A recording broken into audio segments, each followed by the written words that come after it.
મિત્રો spectrum high school PS Patel 39 વર્ષનો મારો અનુભવ છે એનો હું ટીચિંગમાં ઉપયોગ કરું છું। મારી જુદી જુદી મેથડ જે હું સમજાવતો જાઉં છું। ગુજરાત રાજ્ય લેવલે કેઆરપી આરપી તેમજ શિક્ષણના તમામ ક્ષેત્રોમાં લેખન સહિત તમામ જગ્યાએ કામ કરેલું છે। એવા મારા બહોળા અનુભવનો હું ઉપયોગ મારા ટીચિંગ દરમિયાન કરું છું। મારો લાભ અવશ્ય લેજો એવું ખાસ જણાવું છું। Good morning all friends. छेल्ले આપણે આ ચેપ્ટરમાં બે ગુણધર્મોની વાત કરી। એક લીધો પરમાણ્વીય ત્રિજ્યા અને બીજો લીધો આયનીકરણ એન્થાલ્પી। આયનીકરણ એન્થાલ્પીને મેં કાલે જે ચર્ચા લીધી હતી એમાં આઈપી દ્વારા દર્શાવ્યું, આયોનાઇઝેશન પોટેન્શિયલ। चलो एमा बीजी रीते पण मैं लख्युं हतुं डेल्टा एच नी रीते ए हमेशा धन किंमत होय, कारण के ऊर्जा आपवी पड़े, उष्मा शोषक प्रक्रिया थाय, धन किंमत होय माटे तेने डेल्टा आई एच द्वारा पण दर्शाव जे डेल्टा आई एच। હવે તો કાલે આપણે જોઈ ગયા હતા એ મુજબ આ શું કહેવાય તો પ્રથમ આયનીકરણ એન્થાલ્પી મારે એવું કહેવું હોય તો એ 1 લખાય। ચલો એ જ રીતે દ્વિતીય આયનીકરણ એન્થાલ્પી તો ડેલ્ટા IH2, તૃતીય આયનીકરણ એન્થાલ્પી તો ડેલ્ટા IH3। ચલો કાલે આપણે જે લીધો તો એક બાબત છે પણ એનો સંજ્ઞા મેં આપણી બુક્સમાં આનો યુઝ કરેલો છે તો હવે સંજ્ઞા આ સ્પષ્ટતા કરી દઉં છું। डेल्टा एच जे हतो एमा वच्चे शुं लखाय आई। आई એટલા માટે કે આયોનાઇઝેશન પોટેન્શિયલ એટલે એનું શોર્ટ કરી દીધું છે आई અને પોટેન્શિયલ એટલે એન્થાલ્પી એટલે એના એન્થાલ્પી માટે H એટલે આયોનાઇઝેશન એન્થાલ્પી એવો અર્થ થાય। આયોનાઇઝેશન એન્થાલ્પી તો delta IH1 delta IH2 delta IH3 એવું કહેવાશે।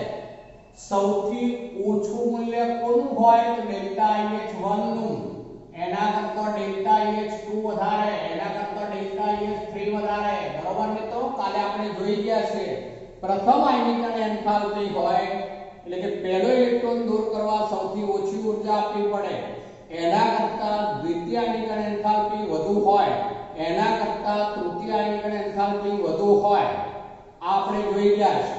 चलो तो आयनीकरण एंथाल्पी में अनियमितता शामा छे मित्रों तो एमा याद राखवानुं छे जे बीजो आवर्त छे एमा बेरिलियम करता बोरोन नी अने नाइट्रोजन करता ऑक्सीजन नी आयनीकरण एंथाल्पी ओછી होय केम घटे छे एना सहित काले समजाव्युं छे। बरोबर याद राखજો।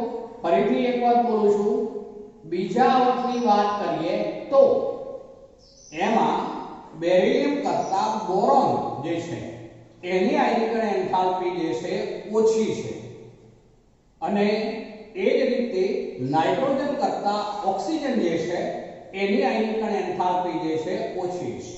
बीजा आवृत्तनी बात हती मित्रों। त्रीजा आवृत्तमां पण याद करो, त्रीजा आवृत्तमां जे आपणे लीधा था तेमां एमा मैग्नीशियम करता एल्युमिनियम एनी आयनीकरण एन्थाल्पी ओછી છે અને એ જ રીતે બીજો તફાવત લીધો તો આપણે એ યાદ કરી લો તો એમાં જે સલ્ફર છે ફોસ્ફરસ કરતા સલ્ફરની આયનીકરણ એન્થાલ્પી ઓછી છે। તો આમ જે અપવાદ છે બરોબર યાદ રાખીશું।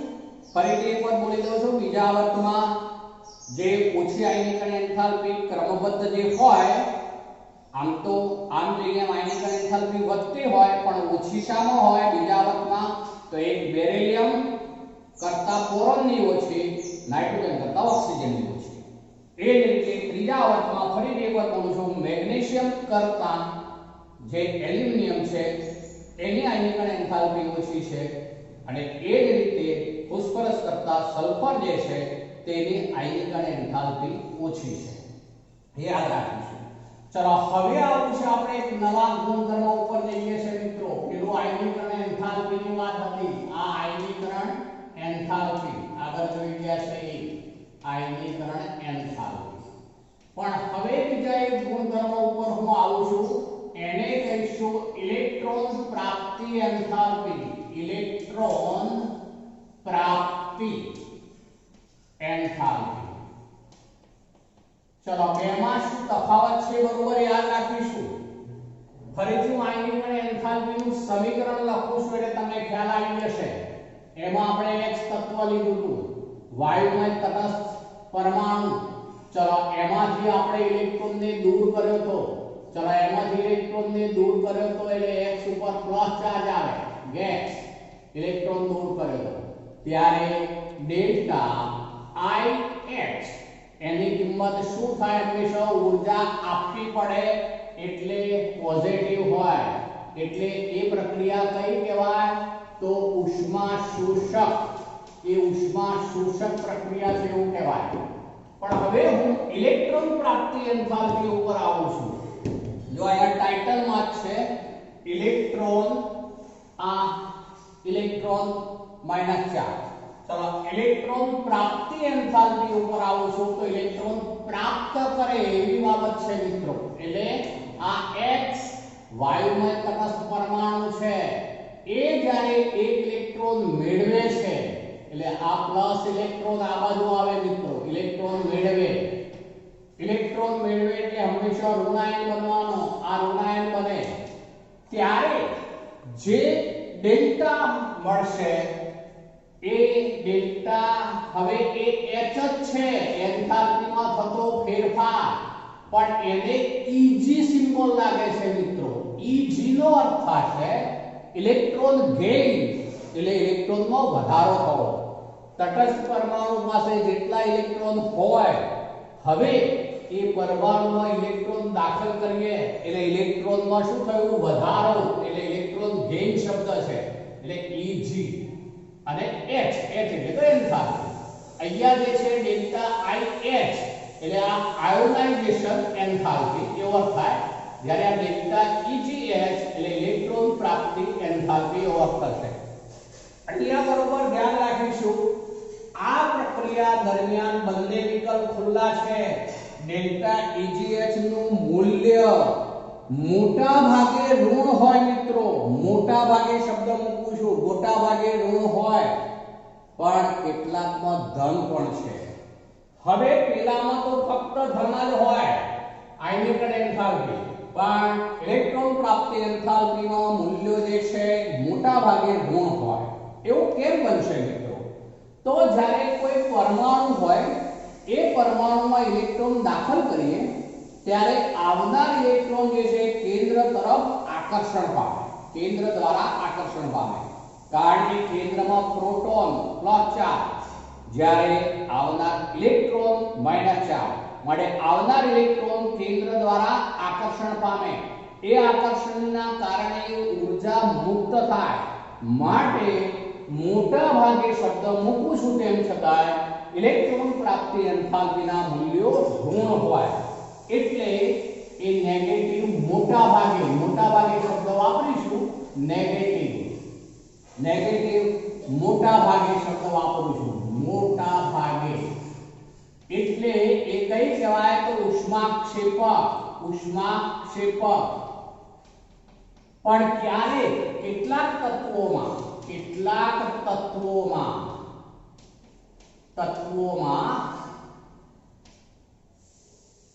ડેલ્ટા EGH ધન પણ હોય, કેટલાક તત્વોમાં પોઝિટિવ, કેટલાક તત્વોમાં જે ઉષ્મા શોષક. એટલે આમાં બંને વિકલ્પ છે. ઇલેક્ટ્રોન પ્રાપ્તિ એન્થાલ્પી દરમિયાન મોટાભાગે ઉષ્મા મુક્ત થાય એટલે ઉષ્માક્ષેપક, માટે ડેલ્ટા EGH મોટાભાગના તત્વોમાં માઈનસ હોય, નેગેટિવ હોય, પણ કેટલાક તત્વોમાં એ પોઝિટિવ ઉષ્મા શોષક પણ હોઈ શકે. જ્યારે આયનીકરણ એન્થાલ્પી એ માટે ઇલેક્ટ્રોનને દૂર કરવાની વાત છે. ઇલેક્ટ્રોન કેન્દ્ર દ્વારા આકર્ષાયેલો હોય તેમ છતાં દૂર કરવો હોય તો હંમેશા ઊર્જા આપવી પડે. આપણે ગઈકાલે લીધું હતું એમાં અહીંયા પ્લસ કરીને ઊર્જા લખ્યું હતું, આજે મેં સીધું લખી દીધું છે એને, એ ડેલ્ટા EH પ્લસ જ હોય, પોઝિટિવ જ હોય, ઉષ્મા શોષક જ હોય. જેમ આનો એકમ કિલો જૂલ મોલ ઇન્વર્સ છે તો આનો એકમ kilo joule mole inverse, kilojoule mole inverse, કારણ કે બંને શક્તિ છે, આ પણ કિલોજૂલ મોલ ઇનવર્સ, એટલે એકમ બંનેના સમાન છે. હવે સવાલ એક થાય કે કયા તત્વોમાં ઉષ્મા શોષક પ્રક્રિયા આવશે. હું એના ઉપર પહેલા આવું છું. આપણે મિત્રો ઉમદા વાયુઓ જોઈ ગયા છે. 18મા સમૂહના તત્વો ઉમદા વાયુઓ. ચલો 18મા સમૂહના તત્વોની વાત કરીએ. સમૂહ 18 ઉમદા વાયુઓ, બરોબર, ઉમદા વાયુઓ. ચલો ઉમદા વાયુઓની બાહ્યતમ કક્ષાની ઇલેક્ટ્રોન રચના કોમન લખું છું તો NH2NP6 છે. ચલો હવે એ પોતે અષ્ટક રચના ધરાવે છે, સમૃદ્ધ રચના ધરાવે છે, પૂર્ણ ઇલેક્ટ્રોન રચના ધરાવે છે. ઉમદા વાયુઓમાં તમામમાં હિલિયમમાં 1s2 પૂર્ણ ઇલેક્ટ્રોન રચના, બાકીના ઉમદા વાયુઓમાં સંયોજકતા કોષની ઇલેક્ટ્રોન રચના એવું બોલાય NH2NP6. તો એ પણ અષ્ટક એટલે એ પણ સમૃદ્ધ પૂર્ણ ઇલેક્ટ્રોન રચના છે. માટે તેમને ઇલેક્ટ્રોન પ્રત્યે આકર્ષણ ન હોય તેમ છતાં આવો કોઈ પણ પરમાણુ લઈએ છીએ આપણે, એમાં ઇલેક્ટ્રોન દાખલ કરવો છે માનો કે, તો આ તો કક્ષકો ભરાયેલી છે, માટે ત્યારબાદ એના કરતો એક ક્રમ વધુ હોય તેવી S કક્ષકમાં ઇલેક્ટ્રોન દાખલ થાય મિત્રો, એટલે ઊંચા શક્તિ સ્તરમાં દાખલ થશે. માટે તેનું કેન્દ્રથી અંતર કહીએ તો શું થાય મિત્રો, વધી જાય. માટે કેન્દ્ર તરફ ખાસ આકર્ષણ બળ ન હોય. બીજી બાબત હું અહીંયા બતાવું છું, જોજો. માનો કે હું નિયોનનું ઉદાહરણ લઉં છું તો નિયોનના કેન્દ્રમાં 10 પ્રોટોન છે. ચલો કેન્દ્રની આસપાસ 10 ઇલેક્ટ્રોન, એટલે પહેલી કક્ષામાં 2 અને બીજી કક્ષામાં 8. બીજી કક્ષામાં 8, 1 2 3 4 5 6 7 અને 8. હવે મિત્રો આપણે એક ઇલેક્ટ્રોન બહારથી દાખલ કરવો છે તો એ ઇલેક્ટ્રોન આમાં દાખલ ન થઈ શકે, બરોબર. અત્યારે n બરાબર 2 છે, જુઓ આમાં દાખલ ન થઈ શકે. કેમ? તો બીજી કક્ષામાં તો વધુમાં વધુ 8 ઇલેક્ટ્રોન રહી શકે, જે સંપૂર્ણ ભરાયેલી છે. હવે જો એમાં ઇલેક્ટ્રોન દાખલ કરવો હોય તો એક નવા ક્વોન્ટમ સંખ્યાવાળી, એટલે આમાં n બરાબર 2 હતો એની જગ્યાએ હવે n બરાબર શું થઈ ગયા, 3. એટલે કે ઊંચા ક્વોન્ટમ કક્ષા, ઊંચા મુખ્ય ક્વોન્ટમ ધરાવતી કક્ષામાં ઇલેક્ટ્રોન દાખલ કરવો પડે, એટલે ઇલેક્ટ્રોન કેન્દ્ર દ્વારા ખાસ આકર્ષણ પામતો નથી. તેમ છતાં સાદા શબ્દો બોલું છું, હવે આપણે ઇલેક્ટ્રોનને પરમાણુમાં બળજબરીથી દાખલ કરવો છે, આવા શબ્દો આપું છું. કારણ કે એને પોતાને તો જોઈતા જ નથી ઇલેક્ટ્રોન, એનો અષ્ટક રચના પૂર્ણ છે, સમૃદ્ધ ઇલેક્ટ્રોન રચના છે, જોઈતા જ નથી, એ સ્વીકારવા તૈયાર નથી. પણ તેમ છતાં ઉમદા વાયુ જે છે એની અંદર આપણે ઇલેક્ટ્રોન દાખલ કરવા છે, તો સાદા શબ્દો વાપરીએ તો એવું કહેવાય ઇલેક્ટ્રોનને ધક્કો મારવો પડે. ધક્કો મારવો પડે એટલે આપણે શું કર્યું, ઊર્જા આપી માટે એ પ્રક્રિયા કઈ બની કહેવાય, એ વખતે ઉષ્મા શોષક. અને માટે ઉમદા વાયુઓ જે છે એમાં ડેલ્ટા જે છે Eg H ના મૂલ્યો ધન હોય. કેટલાક તત્વો જે ઉમદા વાયુઓમાં જે ડેલ્ટા H ના મૂલ્યો ધન હોય, આ એક બાબત. ચલો ઉમદા વાયુથી આપણે હવે આ બાજુના તત્વો ઉપર આવવું છે. અહીંયા હું લઉં છું, માનો કે ફ્લોરિન લઉં છું, તો ફ્લોરિનના કેન્દ્રમાં 9 પ્રોટોન લીધો. આ ફ્લોરિનની વાત કરું છું. ચલો એની પહેલી કક્ષામાં 2 ઇલેક્ટ્રોન. ચલો બીજી કક્ષામાં કેટલા હોય તો 7 ઇલેક્ટ્રોન. 1 2 3 4 5 6 અને 7 ઇલેક્ટ્રોન. ચલો એની સંયોજકતા કોષ જે છે આમાં, આની વાત કરું, આ 17મો સમૂહ છે, આ 17મો સમૂહ. ચલો તો એમાં સંયોજકતા કોષ જે છે આ ફ્લોરિન લીધું આપણે, તો એમાં સંયોજકતા કોષની ઇલેક્ટ્રોન રચના હેલોજન તત્વો પૂરતી લખું છું તો આવું લખાય NH2Sp5.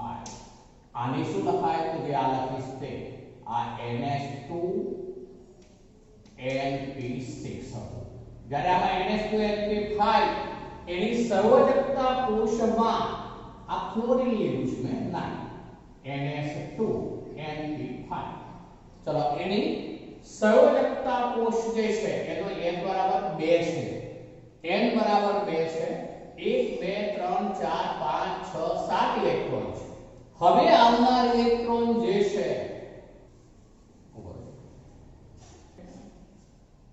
10 જેમાં આમ તો કોમન રચના કહું છું તો NH2NP6 ઊંડાવાળી હોય બરોબર આની અંદર NH2NP5 છે હેલોજન તત્વ છે 17મો સમૂહ એટલે યાદ કરો બધા જ હેલોજન તત્વોમાં NH2NP5 રચના હોય સંયોજકતા કોષની માટેની બાહ્યતમ કક્ષામાં સંયોજકતા કોષમાં 8 ઇલેક્ટ્રોન પૂર્ણ કરી સ્થાયી બનવું છે એને બાહ્યતમ કક્ષામાં 8 ઇલેક્ટ્રોન પૂર્ણ કરી સ્થાયી બનવું છે તો એ શું પ્રયત્ન કરશે મિત્રો એક ઇલેક્ટ્રોન સ્વીકારવાનો પ્રયત્ન કરશે અને માટે જો આમાં બહારથી નવો ઇલેક્ટ્રોન આપણે દાખલ કરીએ એવો શબ્દ આપું છું ચલો આમાં આપણે બહારથી નવો ઇલેક્ટ્રોન દાખલ કરીએ તો અહીંયા દાખલ થશે આમાં બહારથી દાખલ થતો નવો ઇલેક્ટ્રોન ઊંચી ઉર્જાવાળી કક્ષામાં ઉમેરવો પડે જ્યારે અહીંયા બહારથી આવનાર ઇલેક્ટ્રોન તે જ ક્વોન્ટમ સંખ્યા ધરાવતી કક્ષામાં ઉમેરાશે જેનું કદ નાનું છે જેથી કેન્દ્ર તરફનું આકર્ષણ બળ વધુ હોય મિત્રો માટે વધારે ઊર્જા મુક્ત થવાની માટે હેલોજન તત્વોની ઇલેક્ટ્રોન પ્રાપ્તિ એન્થાલ્પી વધુ ઋણ બરોબર જોજો હેલોજન તત્વોની ઇલેક્ટ્રોન પ્રાપ્તિ એન્થાલ્પી વધુ ઋણ હોય જ્યારે આ કેવી હોય તો ધન આ ડિફરન્સ પડે ચલો હવે હું આવર્ત અને સમૂહ એ બંને બાબતો પર આવું છું કોઈ પણ આવર્તમાં ડાબેથી જમણી તરફ જઈએ તેમ પરમાણ્વીય ત્રિજ્યા પરમાણ્વીય કદ ઘટતા જાય છે ફરીથી બોલું છું આવર્તમાં ડાબેથી જમણી તરફ જઈએ તેમ પરમાણ્વીય ત્રિજ્યા અને પરમાણ્વીય કદ ઘટતા જાય છે જેને કારણે એક જ આવર્તમાં વાત કરીએ તો જેમ પરમાણુ ક્રમાંક વધતો જશે તેમ કેન્દ્રમાં પ્રોટોનની સંખ્યા વધતી જશે આવનાર ઇલેક્ટ્રોન તે જ ક્વોન્ટમ સંખ્યા ધરાવતી કક્ષામાં ઉમેરાતા જાય છે જેથી અને તે કેન્દ્રથી નજીક પણ હશે કારણ કે કદ ઘટશે જેથી કેન્દ્રથી નજીક હોય માટે કેન્દ્ર તરફનું આકર્ષણ બળ વધે માટે વધુ ઊર્જા મુક્ત થતી જાય માટે આવર્તમાં ડાબેથી જમણી તરફ જઈએ તેમ આ ઇલેક્ટ્રોન પ્રાપ્તિ એન્થાલ્પીના મૂલ્યો વધુ ઋણ થતા જાય છે ફરીથી બોલું છું આવર્તમાં એમાં ડાબેથી જમણી તરફ જતા શું થાય તો ઇલેક્ટ્રોન પ્રાપ્તિ એન્થાલ્પીના મૂલ્યો વધુ ઋણ થતા જાય જમણી તરફ જતા ઇલેક્ટ્રોન પ્રાપ્તિ એન્થાલ્પી વધુ ઋણ બનતી જાય ઋણ તો હોય પણ વધુ ઋણ બનતી જાય એ મહત્તમ શાનો હોય 17મા સમૂહના હેલોજન તત્વોમાં એટલે એનો અર્થ એવો થયો મિત્રો કે આપણે આલ્કલી ધાતુ તત્વોની વાત કરીએ તો તેમની ઇલેક્ટ્રોન પ્રાપ્તિ એન્થાલ્પી ઓછી હોય જ્યારે હેલોજન તત્વોની વાત કરીએ તો તેમની ઇલેક્ટ્રોન પ્રાપ્તિ એન્થાલ્પી વધુ દરેક આવર્તનમાં શરૂઆત આલ્કલી તત્વથી જેની ઇલેક્ટ્રોન પ્રાપ્તિ એન્થાલ્પી ઓછી હોય અને પેલી તરફ જઈએ તો 17મો સમૂહ હેલોજન તત્વો એની ઇલેક્ટ્રોન પ્રાપ્તિ એન્થાલ્પી સૌથી વધુ ઋણ હોય કારણ કે ઊંડા વાયુઓને તો શું હોય છે ધન હોય છે હવે સમૂહની વાત કરીએ મિત્રો આપણે કદ સાથે ધ્યાનમાં લેવાનું છે સમૂહમાં ઉપરથી નીચેની તરફ આવીએ તેમ કદ શું થતું જાય વધતું જાય આવર્તમાં આમ જઈએ છે આપણે જ્યારે સમૂહની વાત કરીએ તો ઉપરથી નીચેની તરફ આવવું પડે તો સમૂહમાં ઉપરથી નીચે તરફ જતા શું થાય મિત્રો? તો કદની વાત પહેલા કરું છું. તો કદ વધતું જાય. ચલો કદ વધે તો બહારથી આવનાર ઇલેક્ટ્રોનનું કેન્દ્રથી અંતર વધતું જાય. ચલો કેન્દ્રથી અંતર વધે તો કેન્દ્ર તરફનું આકર્ષણ બળ ઘટે. માટે ઇલેક્ટ્રોન પ્રાપ્તિ એન્થાલ્પીના મૂલ્યો ઓછા ઋણ થતા જાય. સમૂહમાં ઉપરથી નીચેની તરફ જતા ઇલેક્ટ્રોન પ્રાપ્તિ એન્થાલ્પી એટલે કે ડેલ્ટા EGH ના મૂલ્યો ઓછા ઋણ થતા જાય. ઓછા ઋણ તો છે પણ ઓછા ઋણ થતા જાય. આ બંને વાક્યો બરોબર યાદ રાખવાના છે. આવર્તમાં ડાબેથી જમણી તરફ જતા ઇલેક્ટ્રોન પ્રાપ્તિ એન્થાલ્પીના મૂલ્ય વધુ ઋણ બનતા જે 17મા સમૂહના હેલોજન તત્વોમાં મહત્તમ હશે. ચલો સમૂહમાં ઉપરથી નીચેની તરફ જતા ઇલેક્ટ્રોન પ્રાપ્તિ એન્થાલ્પીના મૂલ્યો જે છે ઓછા ઋણ થતા જશે. ઉપરથી નીચેની તરફ આવીએ ત્યારે હવે આના ઉપરથી એવું કહી શકાય, હું 3 ભાગ જુદા પાડું છું. તો ઇલેક્ટ્રોન પ્રાપ્તિ એન્થાલ્પીના મૂલ્યો ધન શામાં હોય? તો ઊંડા વાયુમાં. ચલો હવે ઇલેક્ટ્રોન પ્રાપ્તિ એન્થાલ્પીના મૂલ્યો વધુ ઋણ શામાં હશે? તો 17મા સમૂહના હેલોજન તત્વોમાં. ઇલેક્ટ્રોન પ્રાપ્તિ એન્થાલ્પીના મૂલ્યો ઓછા ઋણ શામાં હશે? તો પ્રથમ સમૂહની આલ્કલી ધાતુઓમાં. એમાં ઓછા ઋણ.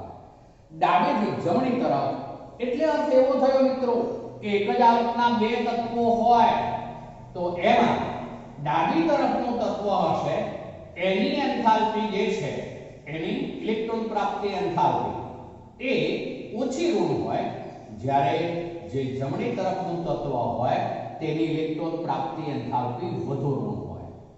એ જ રીતે કોઈ પણ સમૂહના બે તત્વોની વાત કરીએ તો ઉપરનું જે તત્વ હોય એની એન્થાલ્પી થોડી વધુ ઋણ હોય, ઇલેક્ટ્રોન પ્રાપ્તિ એન્થાલ્પી વધુ ઋણ હોય, જ્યારે નીચે આવેલું તત્વ હોય તેની ઇલેક્ટ્રોન પ્રાપ્તિ એન્થાલ્પી ઓછી ઋણ હોય. તો આ ઇલેક્ટ્રોન પ્રાપ્તિ એન્થાલ્પીના સંદર્ભમાં આપણે વાત કરી દીધી મિત્રો. એ અગત્યનો ગુણધર્મ છે, પણ હવે એમાં અપવાદ છે. તો એ અપવાદ ઉપર આવવું છે આપણે. અપવાદ આપણે એવું કહ્યું કે સમૂહમાં ઉપરથી નીચેની તરફ જતા ઇલેક્ટ્રોનને પ્રાપ્તિ એન્થાલ્પી ઓછા ઋણ થતા જાય. પણ આપણે આ બે તત્વોની સરખામણી કરીએ છે પહેલા તો એમાં જે છે એક લઉં છું ઓક્સિજન 8 અને બીજું લઉં છું સલ્ફર. સલ્ફરનો પરમાણુય ક્રમાંક સલ્ફર, યસ સલ્ફર એનો પરમાણુય ક્રમાંક 16. ચલો ઓક્સિજનની વાત પહેલા લખું છું. જોજો હિલિયમ, પછી 2s2 અને 2px 2py 2pz. ચલો બે ઇલેક્ટ્રોન આમાં, બે 4, પાંચમો, છઠ્ઠો, સાતમો પણ આઠમો, એટલે આમાં હવે બે થાય. આ બંનેમાં એક એક હોય મિત્રો, બરોબર. આ ઓક્સિજનની વાત. સલ્ફરની વાત કરું છું તો એમાં આવું હોય નિયોન. ચલો પછી 3s2 હોય, 3px2 હોય, 3py1 હોય, 3pz1. બંને 16મા સમૂહના ચાલ્કોજન તત્વો છે. બંને 16મા સમૂહના ચાલ્કોજન તત્વો છે. ચલો બંનેની બાહ્યતમ કક્ષાની ઇલેક્ટ્રોન રચના કહીએ તો સરખી છે, પણ મુખ્ય ક્વોન્ટમ અંકમાં તફાવત છે. જો મુખ્ય ક્વોન્ટમ અંકમાં તફાવત છે. હવે આપણે અહીંયા એવું કહ્યું સમૂહમાં ઉપરથી નીચેની તરફ જઈએ તો ઇલેક્ટ્રોન પ્રાપ્તિ એન્થાલ્પી ઓછા ઋણ થવા જોઈએ, પણ આ અપવાદરૂપ છે. ઓક્સિજન કરતા સલ્ફરની ઇલેક્ટ્રોન પ્રાપ્તિ એન્થાલ્પી વધુ ઋણ છે. ફરી બોલું છું, ઓક્સિજન કરતા સલ્ફરની ઇલેક્ટ્રોન પ્રાપ્તિ એન્થાલ્પી વધુ ઋણ છે. ખરેખર શું હોવી જોઈએ? આ ઓછી ઋણ હોવી જોઈએ. આ આપણું વાક્ય છે મુજબ તો કારણ કે એક જ સમૂહના તત્વો છે, માટે ઉપરથી નીચેની તરફ આવીએ તેમ ઇલેક્ટ્રોન પ્રાપ્તિ એન્થાલ્પી ઓછી ઋણ થતી જાય તો સલ્ફરની ઓછી ઋણ થવી જોઈએ, પણ એવું નથી. ઓક્સિજન કરતા સલ્ફરની વધુ ઋણ છે. એનું કારણ શું છે સમજાવું છું, ધ્યાન રાખજો. કારણ શું છે એ તો અહીંયા હવે ઓક્સિજનની વાત કરીએ. બહારથી આપણે એક ઇલેક્ટ્રોન દાખલ કરીએ છીએ. આપણે ઇલેક્ટ્રોન દાખલ કરવાની વાત કરીએ છીએ. તો હવે આવનાર ઇલેક્ટ્રોન કઈ કક્ષકમાં દાખલ થશે?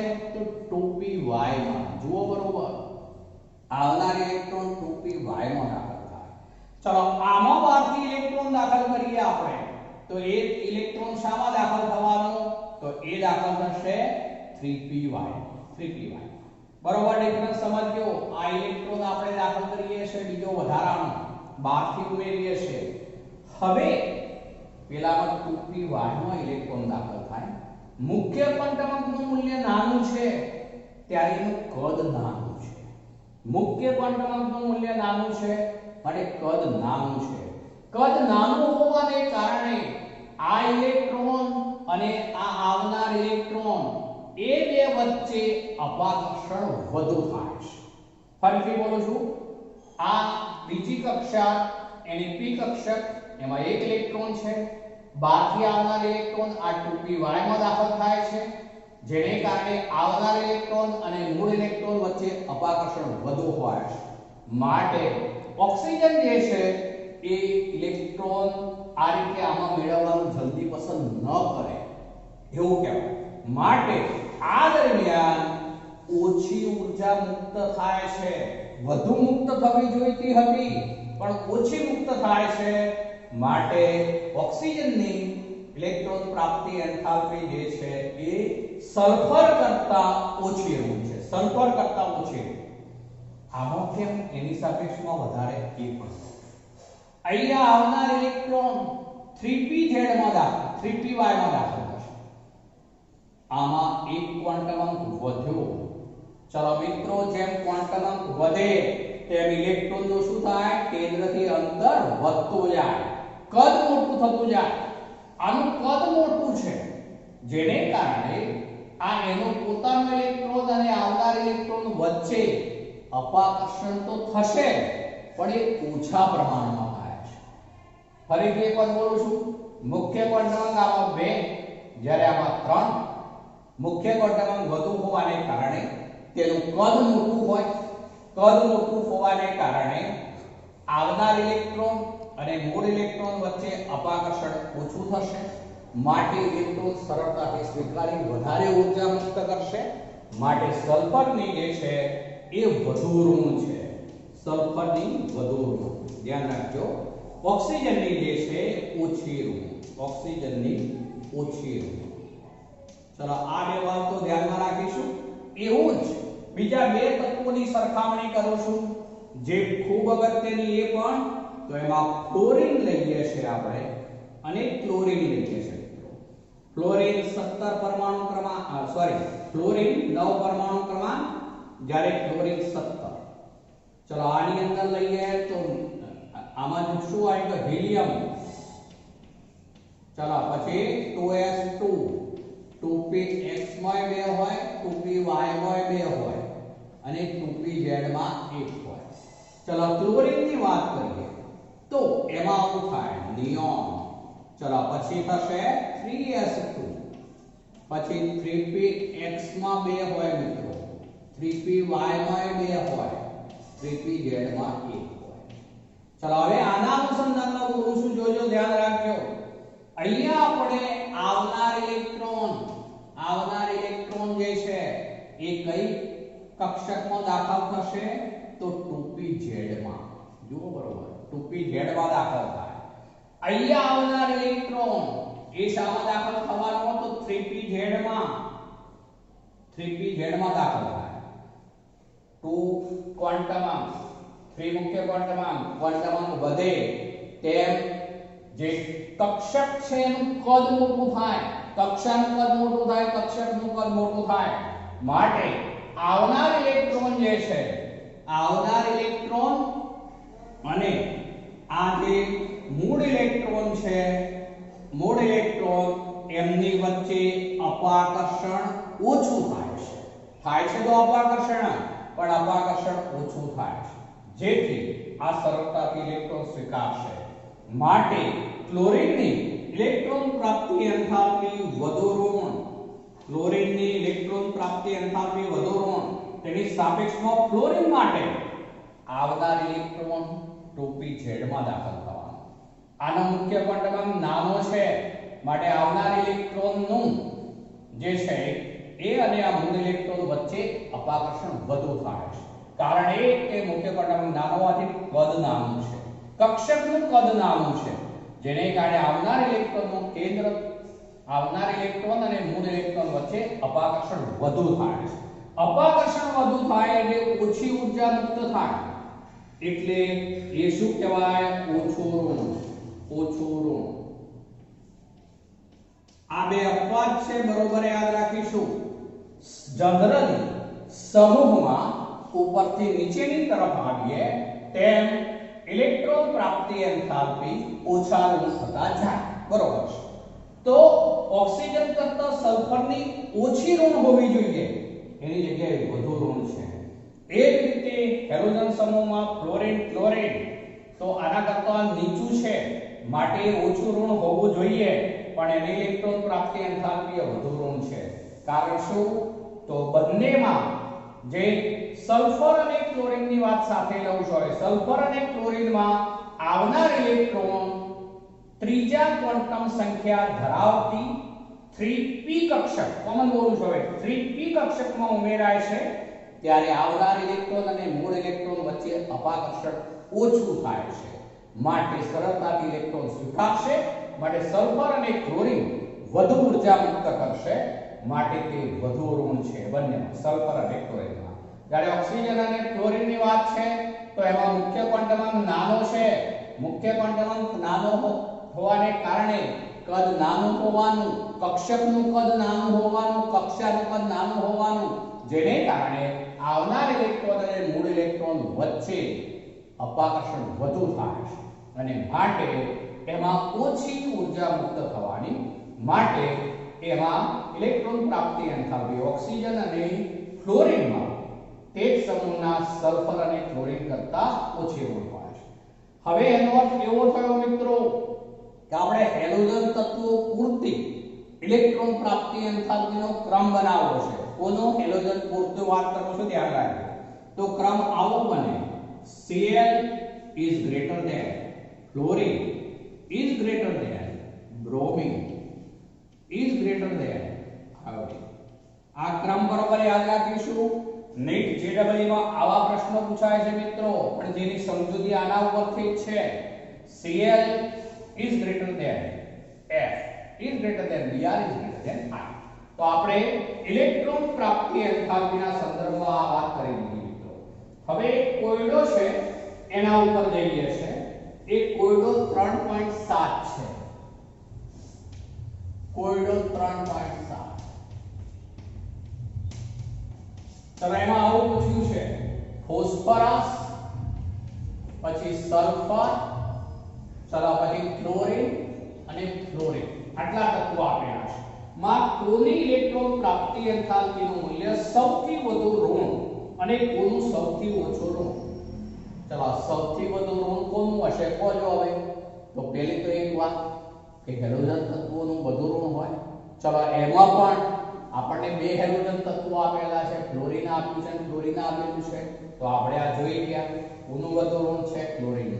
એટલે સૌથી વધુ ઋણ આમાં, ચલો જવાબ આવડી ગયો. સૌથી વધુ ઋણ તો ACl આવશે. સૌથી ઓછું ઋણ લઈએ આપણે. ચલો સૌથી ઓછું ઋણ એ કયું તત્વ હશે? કેવી રીતે ખબર પડે? તો હવે શું બોલું છું એ જોજો. ફ્લોરિન બીજા આવર્તનું તત્વ હશે, પણ આ ત્રણેય જે છે એ ત્રીજા આવર્તના તત્વો છે. આ પરમાણુનું ક્રમાંક 15, આનો 16, આનો 17. આપણે પેલાની વાત અલગ પાડી દીધી છે. તમામ હેલોજન તત્વો ને ઇલેક્ટ્રોન પ્રાપ્તિ એન્થાલ્પીના મૂલ્યો જે તે આવર્તના અન્ય તત્વો કરતા કે આવર્તના અન્ય તમામ તત્વો કરતા સૌથી વધુ ઋણ હોય છે. કોના? હેલોજન તત્વોના. એટલે આ પણ નીકળી ગયું હવે. પણ હવે આ ત્રણની સરખામણીની વાત કરીએ તો આપણે આગળ ચર્ચામાં એવું જોઈ ગયા, આ આવર્ત છે, આવર્તમાં ડાબેથી જમણી તરફ જઈએ તેમ કદ નાનું થતું જાય. કદ લાંબુ થતું જાય તેમ આવનાર ઇલેક્ટ્રોનનું કેન્દ્રથી અંતર ઘટે એટલે કેન્દ્ર તરફનું આકર્ષણ બળ વધે માટે ઇલેક્ટ્રોન દૂર કરવો માટે ઇલેક્ટ્રોન જે છે એ વધુ ઊર્જા મુક્ત કરશે માટે ઇલેક્ટ્રોન પ્રાપ્તિ એન્થાલ્પી વધુ ઋણ કોની હોય તો Cl બરોબર છે તો ઓછી કોની હોવાની ફોસ્ફરસ ફોસ્ફરસની સૌથી ઓછી ઋણ તો એ ફોસ્ફરસ બીજી રીતે પણ કહી શકાય ફોસ્ફરસનો પરમાણ્વીય ક્રમાંક 15 હોવાથી neon 3s2 3px1 3py1 3pz1 electron રચના 3px1 3py1 3pz1 અર્ધપૂર્ણ પેટાકોષ વધુ સમમિતિવાળી રચના હવે એની અંદર ઇલેક્ટ્રોન જ્યારે દાખલ કરવાનો હોય ત્યારે જલ્દી પસંદ નહીં કરે અને માટે તેમાં ઓછી ઊર્જા મુક્ત થવાની માટે ઇલેક્ટ્રોન પ્રાપ્તિ એન્થાલ્પીનું મૂલ્ય ઓછું ઋણ હોય ફોસ્ફરસ ચલો તો આ આપણે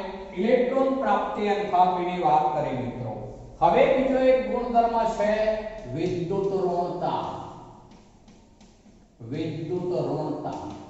ચલો આ બે સાથે જરૂરી છે એટલે બરોબર ધ્યાન રાખજો હું ક્યાં શું બોલું છું તે સહસંયોજક બંધ ના ઇલેક્ટ્રોન યુગ્મ પર જે તે પરમાણુ નું જે આકર્ષણ નું માપ હોય તેના ગુણાત્મક માપને વિદ્યુત ઋણતા કહે છે બીજું બોલું છું જોજો ફરીથી માનો કે A અને B બે તત્વો છે એમની વચ્ચે આવો બંધ બનેલો છે બંધ કહેવાય હવે એમાં A નું કેન્દ્ર અને B નું કેન્દ્ર જે હોય એમના દ્વારા આ બંધનું ઇલેક્ટ્રોન યુગ્મ હોય એક બંધ સિંગલ બોન્ડ એટલે બે ઇલેક્ટ્રોન એટલે યુગ્મ કહીએ તો એક આ ઇલેક્ટ્રોન યુગ્મ છે આ ઇલેક્ટ્રોન યુગ્મ ઉપર આ પરમાણુનું કેન્દ્ર પણ આકર્ષણ બળ લાગુ પાડે એ જ રીતે આ પરમાણુનું કેન્દ્ર પણ આકર્ષણ બળ લાગુ પાડશે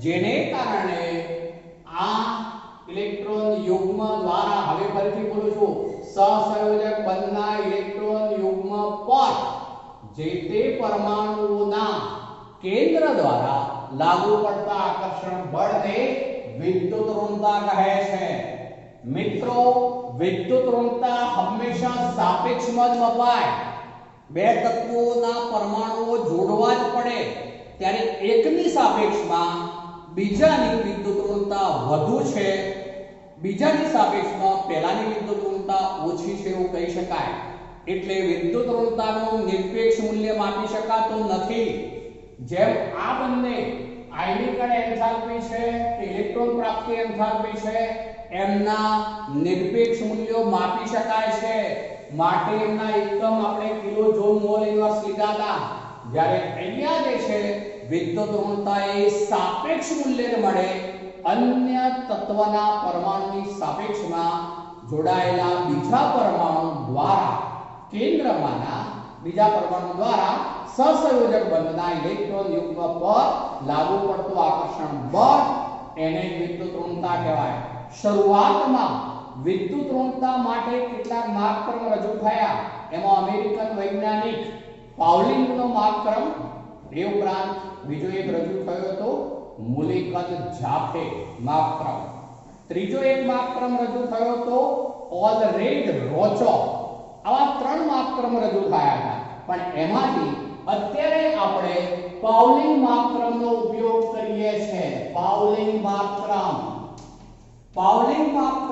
પાઉલિંગે સૌપ્રથમ એવું સ્વીકારી લીધું કે ફ્લોરિન તત્વ છે F એની વિદ્યુત ઋણતા F ની વિદ્યુત ઋણતા જે છે એ 4 એકમ છે એવું સૌપ્રથમ પાઉલિંગે સ્વીકારી લીધું કેટલું 4 વિદ્યુત ઋણતા 4 એવું કહું છું અહીંયા કોઈ એકમ નથી લખતો જુઓ એને લિથિયમ સાથે સરખામણી કરી છે લિથિયમની વિદ્યુત ઋણતા 1 એકમ છે મિત્રો લિથિયમની વિદ્યુત ઋણતા એવો શબ્દ વાપરું છું 1 એકમ છે લિથિયમ થી આપણે પેલી તરફ જઈએ લિથિયમ પછી લઈએ છે beryllium boron carbon nitrogen oxygen અને ફ્લોરિન તો ફ્લોરિનની વિદ્યુત ઋણતા 4 એકમ લિથિયમની 1 બેરિલિયમ જે છે 1.5 બોરોન જે છે એ 2 કાર્બન 2.5, નાઇટ્રોજન 3, ઓક્સિજન 3.5 અને ક્લોરીન જે છે એ 4. ચલો આ બીજા વર્ગના તત્વોની મેં વિદ્યુત ઋણતા લખી જે પાઉલી માપક્રમે રજૂ કરી હતી, જેમાં ફ્લોરિનની 4 સ્વીકારી લઈ લિથિયમની સાપેક્ષમાં ફ્લોરિન અને લિથિયમની સરખામણી કરી શોધેલું છે. એટલે લિથિયમ 1 આ 0.5 નો તફાવત છે બધામાં. જુઓ મિત્રો, એ જ રીતે બીજા વર્ગના તત્વો લઉં છું Na, Mg, Al, Si, P, sulphur અને ક્લોરીન.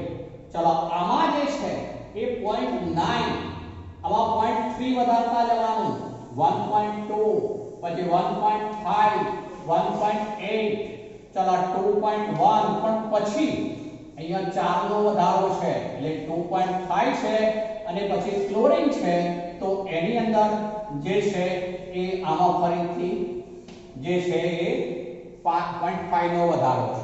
એટલે આમાં 0.3 નો તફાવત શરૂઆતમાં છે, અહીંયા 0.4 થયો, અહીંયા 0.5 નો તફાવત થયો. તો આ રીતે પાઉલિંગે આવા તત્વોની વિદ્યુત ઋણતાના મૂલ્યો દર્શાવેલા. વિદ્યુત ઋણતાને પણ કદ સાથે સંબંધ છે મિત્રો. જેમ પરમાણુનું કદ નાનું હોય તેમ વિદ્યુત ઋણતા વધુ હોય. ફરીથી બોલું છું, જેમ પરમાણુનું કદ નાનું હોય તેમ વિદ્યુત ઋણતા વધુ હોય. જો આવર્તમાં આ ડાબી તરફનું કદ મોટું હોય ત્યારે વિદ્યુત ઋણતા ઓછી છે. અહીંથી આમ જઈએ છે તેમ કદ શું થતું જાય તો ઘટતું જાય. વિદ્યુત ઋણતા શું થઈ રહી છે? વધી રહી છે. બરોબર. ચલો સમૂહની વાત કરું તો જુઓ વિદ્યુત ઋણતા શું થઈ રહી છે? આ સમૂહના તત્વો કહેવાય, ઘટી રહી છે. તો આ રીતે સમૂહમાં ઉપરથી નીચેની તરફ આવીએ તેમ કદ મોટું થતું જાય.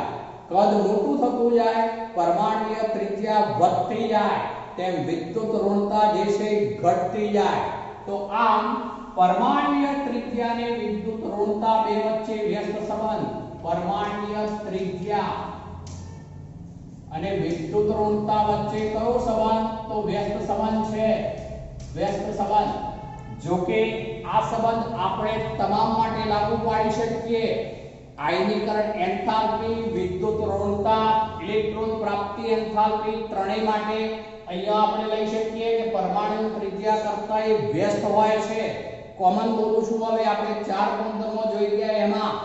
તો જેમ આપણે પરમાણુય ત્રિજ્યા ઘટતી જાય તેમ આયનીકરણ એન્થાલ્પી, વિદ્યુત ઋણતા, ઇલેક્ટ્રોન પ્રાપ્તિ એન્થાલ્પી વધતી જાય. પણ જેમ પરમાણુય કદ વધતું જાય, સમૂહમાં વધતું જવાનું, જેમ પરમાણુય કદ વધતું જાય તેમ આયનીકરણ એન્થાલ્પી, ઇલેક્ટ્રોન પ્રાપ્તિ એન્થાલ્પી અને વિદ્યુત ઋણતા ત્રણેય ઘટતા જાય. એટલે એ બધા વ્યસ્ત છે એમ કહી શકાય. પણ વિદ્યુત ઋણતાને કારણે આ બે તત્વો વચ્ચે કયો બંધ બનેલો હશે એ નક્કી થઈ શકે મિત્રો. આપણે આગળના એક ચેપ્ટરમાં એવું શીખીશું કે બે વચ્ચેના બંધના વિવિધ પ્રકાર છે. સહસંયોજક બંધ આવશે, આયનિક બંધ આવશે, ધાત્વિક બંધ આવશે. તો એ વિદ્યુત ઋણતાના મૂલ્યો પર આધારિત છે. પણ હવે વિદ્યુત ઋણતા માટે આપણે આ એક સંબંધ યાદ રાખવો પડશે. સમગ્ર આવર્ત કોષ્ટકમાં હેલોજન તત્વોની વિદ્યુત ઋણતા વધુ હોય છે. સમગ્ર આવર્ત કોષ્ટકમાં હેલોજન તત્વોની 17મા સમૂહના તત્વોની વિદ્યુત ઋણતા જે હોય છે એ સૌથી વધુ હોય છે. એમાં પણ સમગ્ર આવર્ત કોષ્ટકમાં ફ્લોરિન તત્વની વિદ્યુત ઋણતા સૌથી વધારે. એમાં fluorine is greater than, chlorine is greater than, bromine is greater than iodine થશે. એટલે વિદ્યુત ઋણતા માટે હેલોજનનો ક્રમ આ થયો. Fluorine is greater than, chlorine is greater than, bromine is greater than iodine. જ્યારે ઇલેક્ટ્રોન પ્રાપ્તિ એન્થાલ્પીની વાત કરીએ તો આ ક્રમ થાય છે મિત્રો. જુઓ ક્રમ બદલાય છે. આ ઇલેક્ટ્રોન પ્રાપ્તિ એન્થાલ્પી માટેનો ક્રમ છે. Cl is greater than, F is greater than, Br is greater than I. શું થયું મિત્રો? તો ઇલેક્ટ્રોન પ્રાપ્તિ એન્થાલ્પી કહીએ તો ક્લોરીનની સૌથી વધારે. ઇલેક્ટ્રોન પ્રાપ્તિ એન્થાલ્પી સમગ્ર આવર્ત કોષ્ટકમાં ક્લોરીનની સૌથી વધુ ઋણ જ્યારે વિદ્યુત ઋણતાની વાત કરીએ તો સમગ્ર આવર્ત કોષ્ટકમાં ક્લોરીનની વિદ્યુત ઋણતા સૌથી વધુ. અહીંયા ઋણ શબ્દ નહીં આવે, જ્યારે આમાં ઋણ એવો શબ્દ આવે તો આ તફાવત છે, બરોબર, ધ્યાન રાખીશું. તેમને આવર્ત કોષ્ટકના તત્વોના ધાતુ અધાતુ વચ્ચેના ગુણધર્મ વચ્ચે પણ સંબંધ છે મિત્રો. આપણે એવું કહી શકીએ, સમજી લેજો, હું શોર્ટમાં સમજાવું છું. આપણે અત્યાર સુધી શીખ્યા એ તો આવર્તમાં ડાબેથી જમણી તરફ જઈએ છે, ડાબેથી જમણી તરફ આમ જઈએ તેમ શું શું વધે છે એ લખું છું. તો આયનીકરણ એન્થાલ્પી વધે, બરોબર. ચલો એ સિવાય કહીએ તો ઇલેક્ટ્રોન બંધુતા પણ વધે. ઇલેક્ટ્રોન પ્રાપ્તિ એન્થાલ્પી કહીશું મિત્રો. ઇલેક્ટ્રોન પ્રાપ્તિ એન્થાલ્પી પ્રોપર શબ્દ છે, તો એ પણ વધે. અને ત્રીજું લઈએ છે તો એમાં વિદ્યુત ઋણતા પણ વધે. આ ત્રણેય સાથે લખી દઉં છું, વિદ્યુત ઋણતા પણ વધે. આમ કહીએ તેમ વધે આ ત્રણેય. જ્યારે કદની વાત કરીએ તો આમ જઈએ એમ કદ ઘટે, બરોબર. આમ જઈએ એમ કદ ઘટે તો આમ અહીંયા એરો કરું છું. જો અહીંથી આમ આવીએ તો કદ વધ્યું કહેવાય, તો કદ વધે. અહીંયા કદ શબ્દ વાપરું છું તો કદ વધે. પેલા ત્રણે આમ જઈએ તો વધે, તો આમ આવીએ તેમ વધે, બરોબર ને. ચલો હવે આપણે આમ ઉપર નીચેની વાત કરવી છે મિત્રો. તો આમ આવીએ તેમ આયનીકરણ એન્થાલ્પી, ઇલેક્ટ્રોન પ્રાપ્તિ એન્થાલ્પી, વિદ્યુત ઋણતા ત્રણેયમાં વાત કરીએ તો આમ આવીએ તેમ એ ત્રણેય શું થતા જાય? ઘટતા જાય. આ વધે તો આમ આવીએ ત્યારે ત્રણેય ઘટે, આ ત્રણેય ઘટે. એ જ ત્રણની વાત છે. આમ જઈએ તો આયનીકરણ એન્થાલ્પી, ઇલેક્ટ્રોન પ્રાપ્તિ એન્થાલ્પી, વિદ્યુત ઋણતા વધે. પણ જો ઉપરથી નીચેની તરફ આવર્ત કોષ્ટક છે આવ્યું તો સમૂહમાં ઉપરથી નીચેની તરફ આવીએ તો જનરલી આયનીકરણ એન્થાલ્પી, ઇલેક્ટ્રોન પ્રાપ્તિ એન્થાલ્પી, વિદ્યુત ઋણતા આ બધું જ ઘટે. જ્યારે આપણે કદની વાત કરીએ તો આમ જઈએ તેમ કદ શું થાય મિત્રો? ઘટે. જો આમ કદ વધે તો આમ જઈએ ત્યારે કદ ઘટે. અમે સાથે બતાવી દીધા, આમ જઈએ તો કદ વધે તો આમ જઈએ તો કદ ઘટે. ચલો એ સિવાય વાત કરીએ સમગ્ર આવર્ત કોષ્ટકના અભ્યાસમાં એવું જોઈ ગયા કે અહીંથી આમ ત્રાંસુ આમ જઈએ છે તો ઉપરના તત્વો જમણી તરફના શું છે? અધાતુઓ. માટે અધાત્વિક ગુણધર્મ વધ્યું કહેવાય. અધાત્વિક ગુણધર્મ વધે, ગુણધર્મ વધે. ચલો પણ આમ આવીએ, આમ ઉપરથી નીચેની તરફ એવો અર્થ કયો? ત્રાંસા એરો કરું છું જુઓ તો એ વધે, ધાત્વિક ગુણધર્મ વધે, ધાત્વિક ગુણ વધે મિત્રો. ચલો આજે આપણે આટલે સુધી રાખીએ છીએ.